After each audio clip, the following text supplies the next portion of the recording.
Salvete discipuli, hodie spectamus lecturam quartam, second declension neuter nouns and the present tense of sum.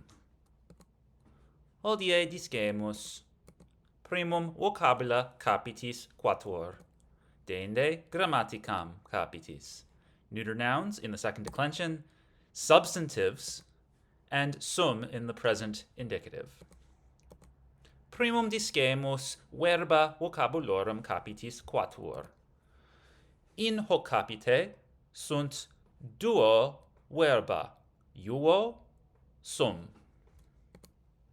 Primum verbum. Iuo, iuare, iui, iutum. Vir feminae dicet, iuame, in hac urbe non habito, et saepe erro. Ista quarta non me iuat. Quid significat verbum iuo? Ecce vir, ecce femina, ecce quarta. Quid significat iuo?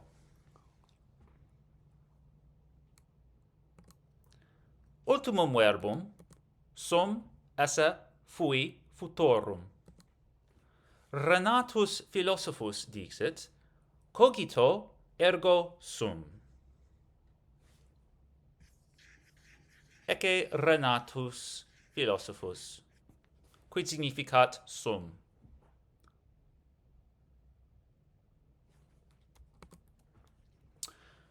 Nunc discemus nomina vocabulorum capitis quatuor. In hoc capite sunt multa nomina. Sunt unum, duo, tres, quatuor, quinque, sex, septem, octo, novem, decem, undecim, duodecim, tredecim nomina. Basium, bellum, consilium, curra, donum, exitium, magister vel magistra, mora, oculus, officium, otium, periculum, remedium. Primum nomen, basium, basii. Puer puellae basia in capite saepe dat. Quid significat basium? Basium. Ecce puer, ecce puella. Puer puellae basia in capite saepe dat. Quid significat nomen? Proximum nomen, bellum belli. Populi antiqui bella equis et gladiis sagitiisque gerebat. Mars est deus belli Romanus. Mars est deus belli. Da, da, da. Quid significat bellum? In hac pectura homines in equis bellum gerunt, gladiis, sagitis, equis, et cetera, et ceteris. Quid significat bellum? Proximum nomen, consilium consilii. Bonus dux bonum consilium habere debet, si bellum vincere vult. Sine consilio sapientiaque non vincet. Quid significat consilium? Ecce dux Romanus bonum consilium habet. Quid significat consilium? Proximum nomen, curra currae. Feles domesticae vitam sine curris habent. Quid significat curra? Ecce feles nomine Athena. Athena nullas curras habet. Quid significat cura? Proximum nomen, donum doni. Femina viro donum dat. nam viri dies natalis est. Dan, dan, dan, dan, dan. Quid significat donum? Ecce manus viri, ecce manus feminae, ecce donum in manibus feminae. Quid significat donum? Proximum nomen, magister magistri, et magistra magistrae. Quid significat nomen? Quid significat nomina? In hoc imagine est magister linguae latinae. Quid significat magister? Proximum nomen, exitium exitii.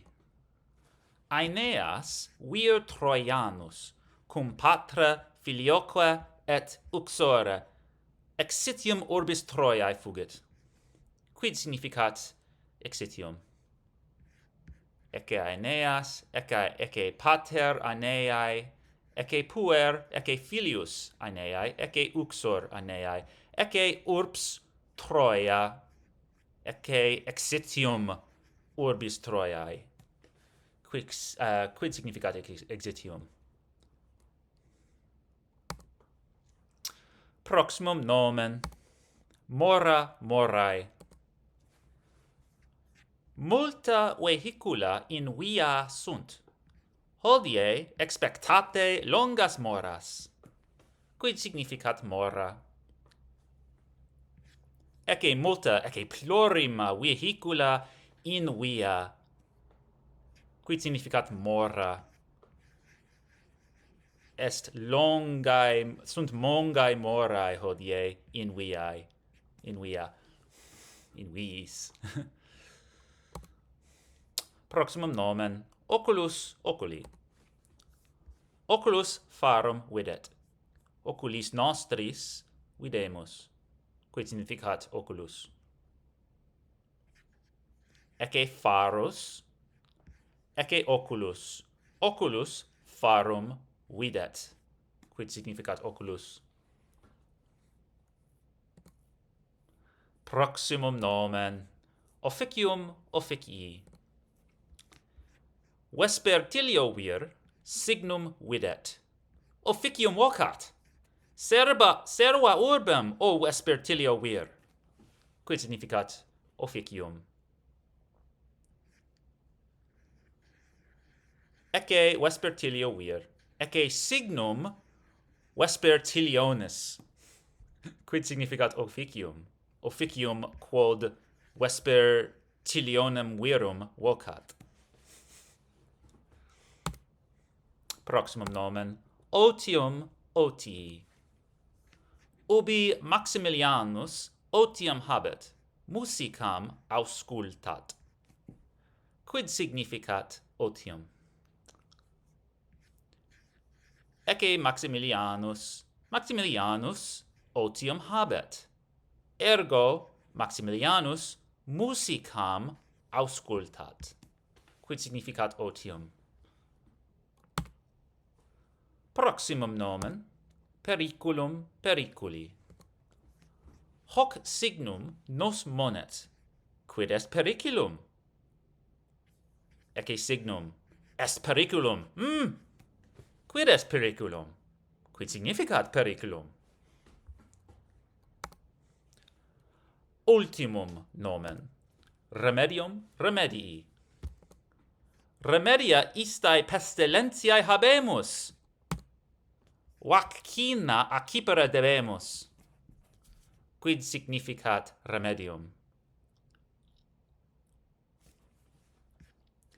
Ecce pestilentia, ecce vaccina. Vaccina est remedium pestilentiae.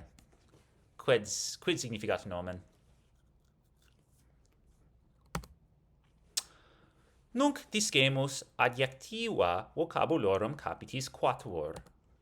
In hoc capite sunt septem adjectiva: bellus, bonus, humanus, malus, parvus, stultus, verus. primum adjectivum. Bellus, bella, bellum. Athena non solum bella feles, sed verum bellissima feles est. Qui significat bellus. Ecce feles nomine Athena. Athena est bella feles. Est feles bellissima. Qui significat bellus. Adjectiva, proximum adjectivum. Bonus, bona, bonum. Videte istum canem. Iste canes est puer bonus. Oh, est puer bonus. Qui est puer bonus? Oh, tu es puer bonus. Proximum adjectivum. Humanus, humanum. Oh, humanus, humana, humanum. Homerus errat. Dau! Nos omnes erramus. Errare humanum est. Quid significat humanus? Proximum adjectivum. Malus, mala, malum. Maleficentia est mala regina, quae mala facet. Quid significat malus?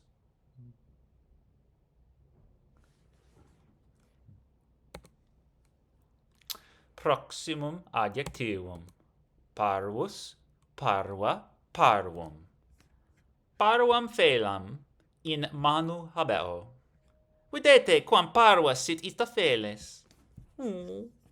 Ista feles est minima, est vere magnopere parva. Quid significat parvus? Proximum adjectivum. Stultus, stulta, stultum. Orpheus Euridicen videt, et Eurydice in infernum cadet. O stulte Orpheu!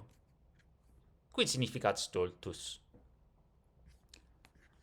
Ecce Orpheus poeta, ecce uxor eius Eurydice. Quid significat stultus?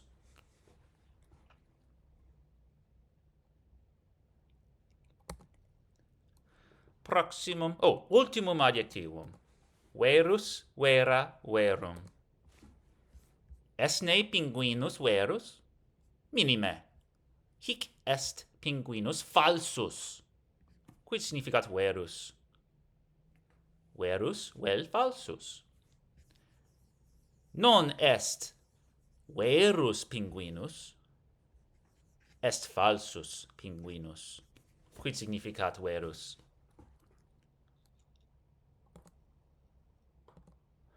Okay, let's learn some grammar for this chapter. So far we have been encountering in our explorations of the first and second declension just feminine and masculine nouns. Today we're going to look at the third gender category, which is neuter, okay, which we see a lot of in the second declension, as well as masculine nouns and as well as the feminine trees. And remember that every Latin noun has only one of three grammatical genders: masculine, feminine, and neuter. And as I said before, neuter technically isn't a gender, it just means neither gender. Neuter is Latin for neither, so it doesn't have a gender. Okay, it's a gender. But if you want to just call it the third gender, fine. Okay. So, as we've also been discussing, not only does each noun have its own gender, but when you pair an adjective with it that modifies that noun, that adjective has to take on that gender as well. Okay? And that affects the ending that the adjective is given, okay, such that the adjective matches the noun it modifies, not only in gender, but also in case and number, okay? So, poeta antiquus. Poeta is first declension, it is masculine, it is nominative singular. Antiquus is also masculine nominative singular to agree with poeta, but notice that it's using a second declension ending. Okay, patria antiqua. Okay, so we had ancient poet, now we have ancient fatherland, ancient country. Okay, so this is first declension feminine, nominative singular, as well as the ending here. And the ending does match because it's feminine, and this type of adjective will decline in the first declension, as opposed to this type of adjective, which will decline in the second declension when it's modifying a masculine noun. Now let's look at nomen antiquum, ancient name. Okay, this is a neuter noun, and this is a neuter case ending in the nominative singular. Okay, so it's going to get a little confusing because that you associate with the accusative singular, say, of the second declension. Okay, and well, there's a reason for that, and we'll see. Nomen, by the way, is a third declension noun, so it doesn't have the same ending. Anyway, you're getting used to that. Okay, so let's review the second declension masculine. So by now you're starting to have practice declining a noun like this, amicus, amici. Okay, we know it's second declension because that second form, the genitive singular, ends in a long I. Okay, that's what tells you that it's second declension. So we have amicus, amici, amico, amicum, amico, amica, and in the plural, amici, amicorum, amicis, amicos, amicis, amici. Okay, and so when we learn the second declension neuter, if you already know the second declension masculine very well, then this should be not too much more to ask of you. Okay, so let's look at the difference.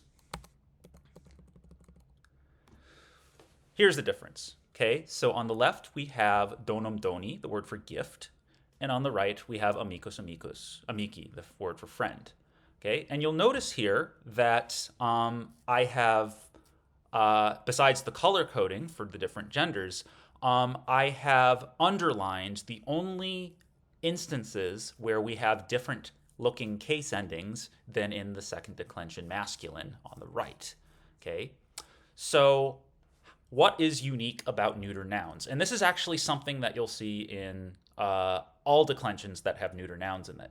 Okay, so this pattern will persist in the third, fourth, and fifth declension. Okay, so notice that donum ends in um instead of us or er.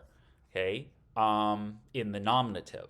Okay, so it looks like it should be accusative, but actually that's the nominative. However, the accusative looks identical. Well, that's weird.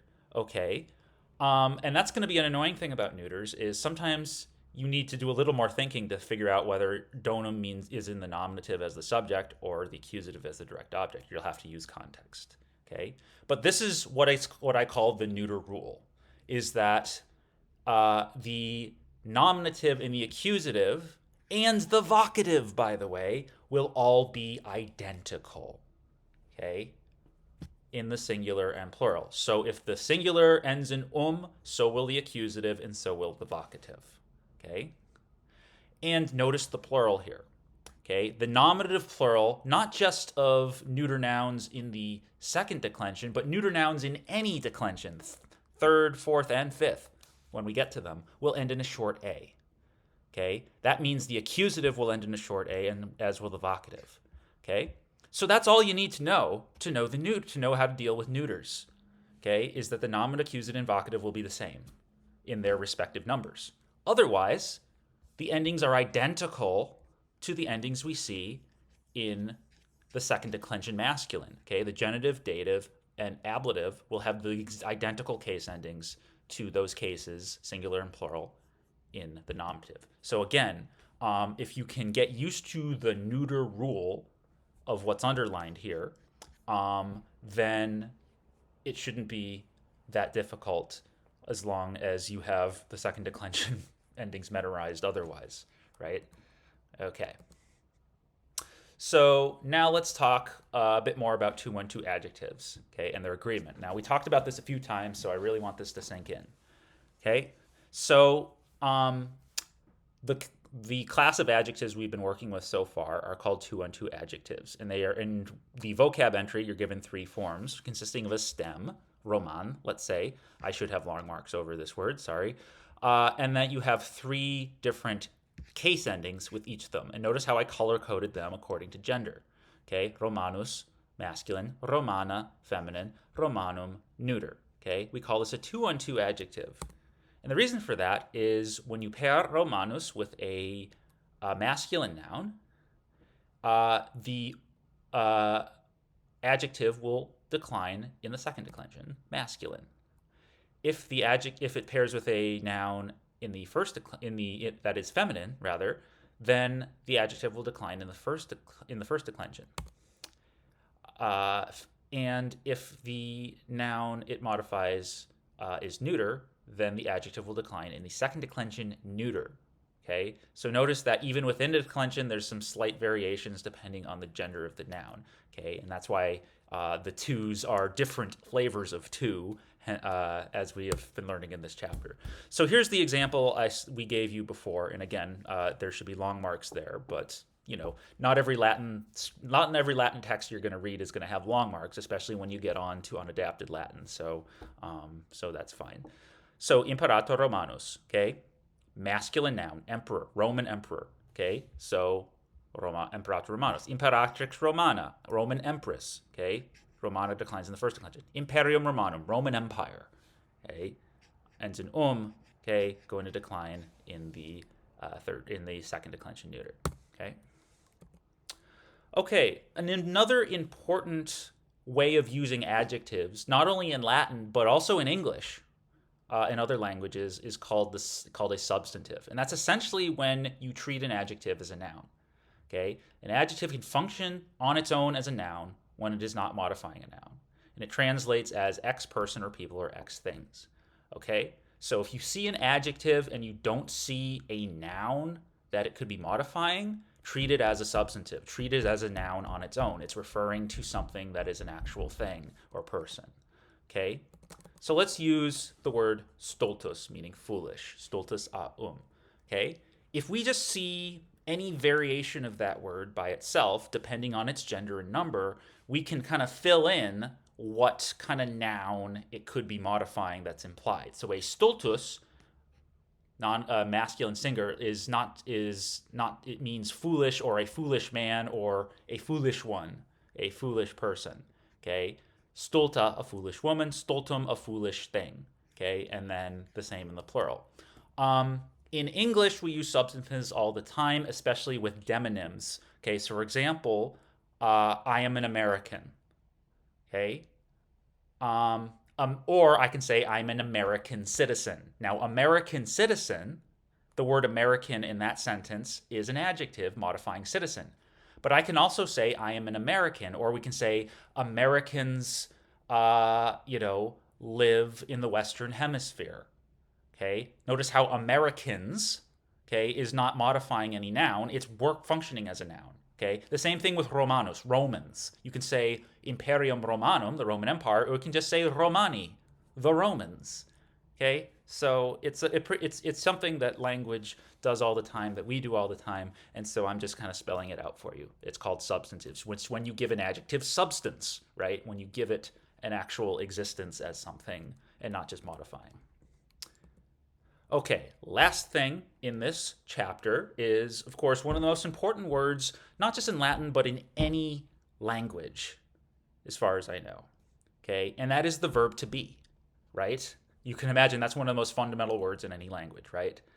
And you'll notice that the verb to be, its principal parts are sum, esse, fui, futorum. And you're looking at that and you're like, what the hell is that? That doesn't look like amo, amare, amawi. It doesn't look like habeo, habere, habui, etc. That doesn't look like a first or second conjugation verb. And it's not. It's what's called an irregular verb. It is not regular. It doesn't follow the same rules. Okay? And if you're interested in linguistics, there's a general rule here, is that the more a word is used in a language, like the verb to be, the more irregular it becomes, because the more a word is repeated, over time, the more it's going to evolve, right? It's sort of like microorganisms. There's billions upon billions of them, and they evolve at a much greater rate as a result. But I won't get into that. So, the important thing about the verb to be is not just that it's an irregular verb, but also how it functions in a sentence. It is not a transitive verb. Okay? It does not take a direct object. So let's conjugate it, and in the context of a sentence of the subject is Roman. Okay? So first off, just paying attention to what's read here. Okay, this is how you conjugate in the singular and plural into all three persons. Okay, sum. Sum, I am. Es, you are. Est, he, she, it is. Sumus, we are. Estis, y'all are. Sunt, they are. You'll notice here that even though this is an irregular verb, you still see a lot of characteristic personal endings like st, mus, tis, unt. Okay, so even this very irregular verb has some of those things that are familiar from verb conjugation. Now look at these sentences. Notice that when you use sum in the first and second person, you often don't need to use anything to express the subject. So in parentheses, I just have a pronoun that you could use for emphasis. So ego, I am Roman, or I am a Roman. Okay. Now you're asking yourself, well, wait a minute. Why doesn't it say ego sum Romanum? Okay. Wouldn't Romanus be the indirect object of the verb? No, because sum doesn't take a direct object that you put in the accusative. It takes what's called a predicate. Okay. And this is and the verb to be is what's called a predicate construction. It's essentially treating the verb to be as an equal sign. It's almost like you're balancing an equation, right? If you see the verb to be treated as an equal sign, which means that the thing on either side of it, is going to be identical in gender, case, and number most of the time if it's an adjective. Okay? So I am Roman. Okay, ego in this case, referring to me, Dr. Swist, right, is masculine nominative singular. So is Romanus. You see, that's the corresponding case ending. Okay, if I'm talking to you and you happen to identify as male, I will say tu es Romanus. Okay, you are Roman. If I'm talking about Tullia, okay, some woman, right, she is Roman. Okay, this is also nominative singular, but it's feminine because it's matching Tullia. It's gender. In the plural, again, nos. We are Romans, or we are Roman. Y'all are Roman, and then the examples are Roman. Okay, the models are Roman. Okay, so again, can't stress enough. Verb to be is an equal sign, and so the thing that one is, or what it is also nominative. Okay? All right, that's it. Respond to the lecture, and I'll see you later. Well, let you just keep believing.